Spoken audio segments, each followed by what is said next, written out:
Every day, we are surrounded by systems that retrieve information for us, whether we realize it or not. YouTube recommends our next video, Gmail highlights what's important, a doctor pulls up the most recent trials on a new cancer drug. All of this are powered by information retrieval, or IR for short.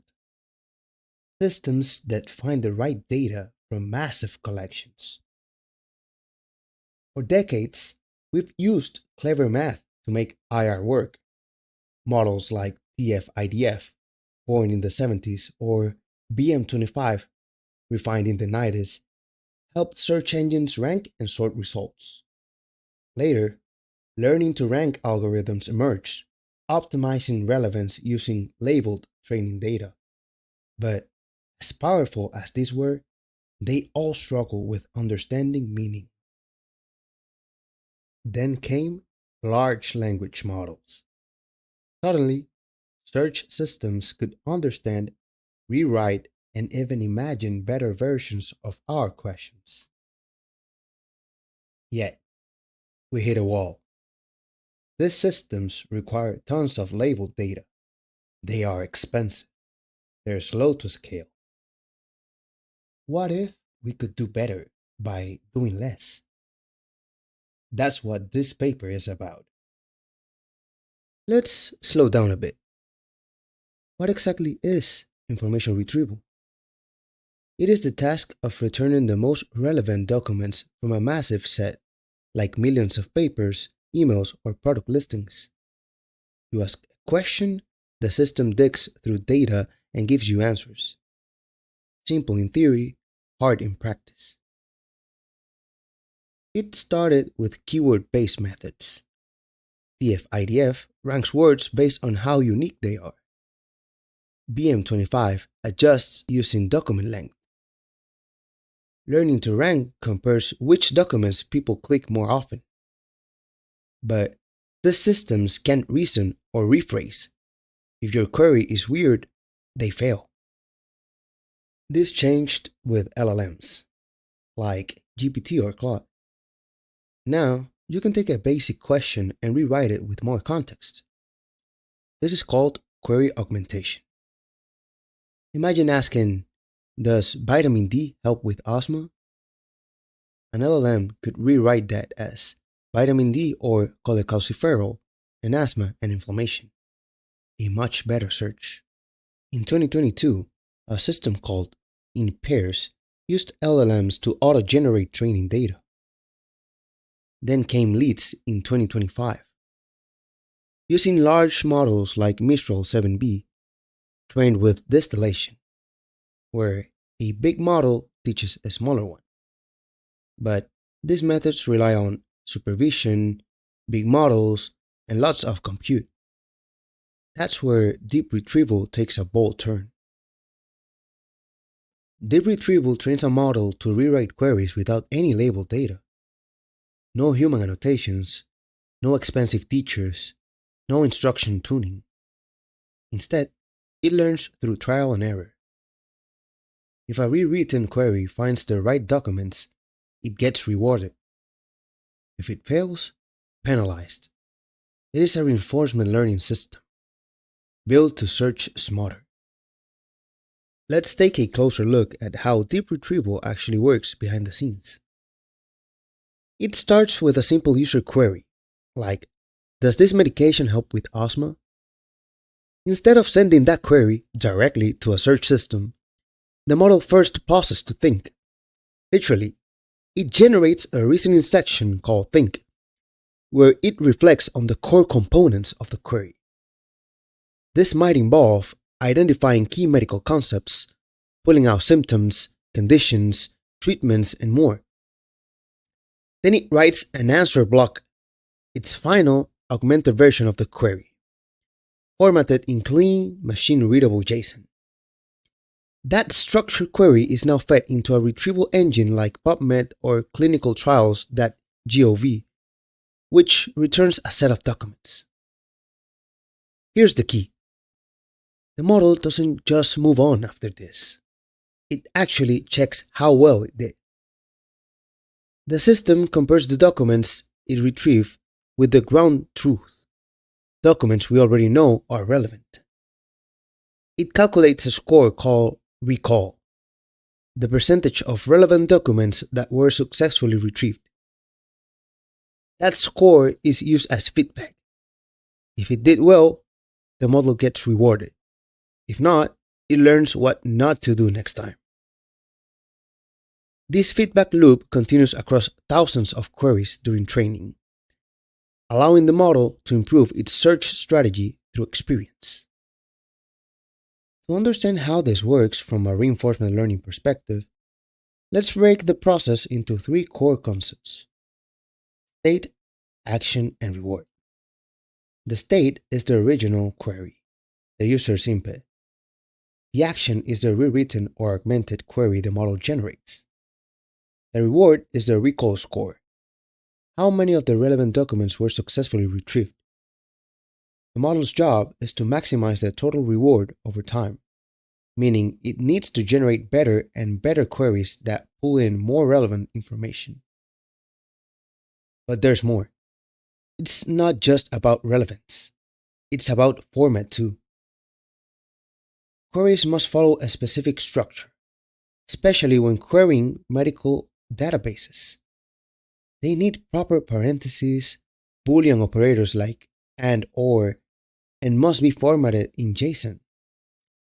The paper introduces a tiered reward system to encourage not only high recall results, but also well-structured output. For instance, if a query achieves over 70% recall, it might get plus 5 points. A query with broken formatting, it loses points, even if the idea behind it was good. So the model learns two things at once: how to express better ideas and how to format those ideas correctly for real-world systems. Now, let's talk more about that think and answer structure. It's not just cute formatting. This two-phase process actually encourages the model to separate reasoning from output. First, it thinks, what are the important terms? What's the patient population, the intervention, the outcome? Then, in the answer phase, it converts that reasoning into a properly structured query. This mirrors how a researcher or clinician might think when crafting a complex PubMed query. Start broad, gather your thoughts, then distill them into something usable. This not only makes the model's thought process more transparent, but likely helps it perform better. It can plan its strategy before it commits to generating the final output. In practice, this gives us much more than just a black box query generator. It gives us a system that explains why it wrote what it wrote, making debugging, improvement, and trust easier. Now, let's dive into the results, and they are impressive. The model used was Qwen 2.5 3B, an open source, instruction-tuned language model with around 3 billion parameters. Not small, but definitely more efficient than massive models like GPT-4 or Mistral 7B. Training was done using a reinforcement learning algorithm called PPO, Proximal Policy Optimization, which is great for tasks where exploration and stability both matter. The model was trained on real medical queries using public datasets, PubMed for publications, and clinicaltrials.gov for trials. Now, here's the punchline.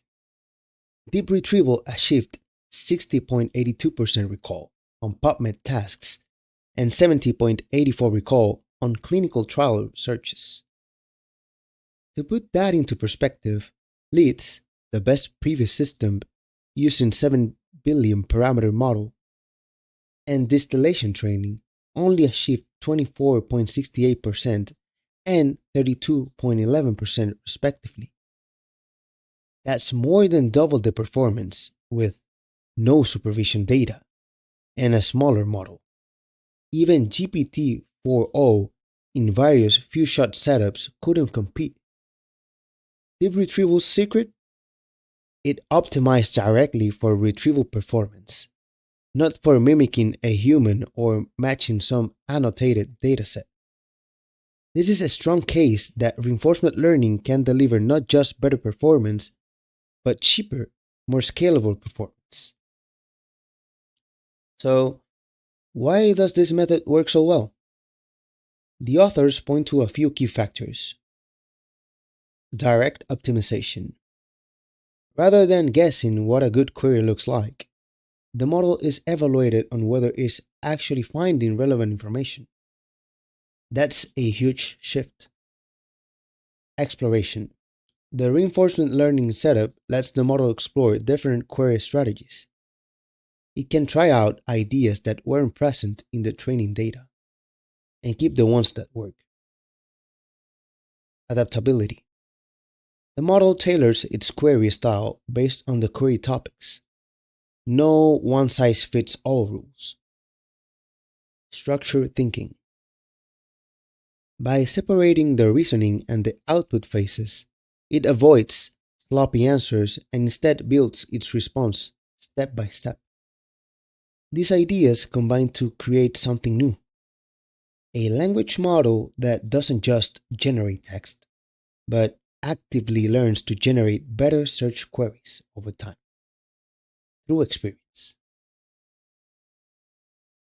Now, let's zoom out and talk about the future. This paper focused on the medical domain, and for good reason. It is a challenging setting and the stakes are high. But the same approach could be adapted to other areas. Academic search engines like Semantic Scholar, legal document retrieval, e-commerce search, even internal knowledge bases inside companies. There's also room to improve the reward function. Right now, the model is trained only on recall. How many relevant docs it found? But what if we added precision or NDCG? Measures that reward not just quantity, but quality. Another path? Larger models. How would a 7 billion or 13 billion version of DeepRetrieval perform? Could we improve the architecture to scale better? And what about combining this system with traditional IR methods like BM25? Imagine a hybrid system. First, filter results with keywords, then rank them using a reinforcement learned query generator. This approach isn't just a trick. It is a new paradigm for training AI systems to perform complex language tasks without supervision, using outcomes as feedback instead of labels.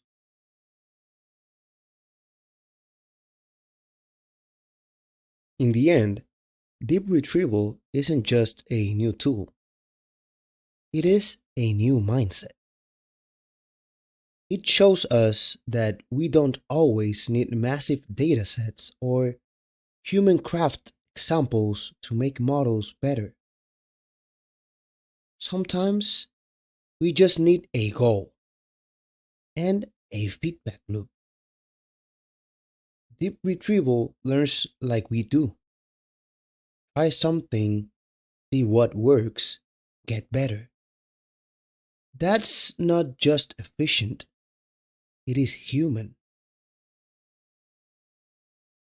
If you are interested in digging deeper, check out the full paper or try out the code. It's all public. Thanks for watching.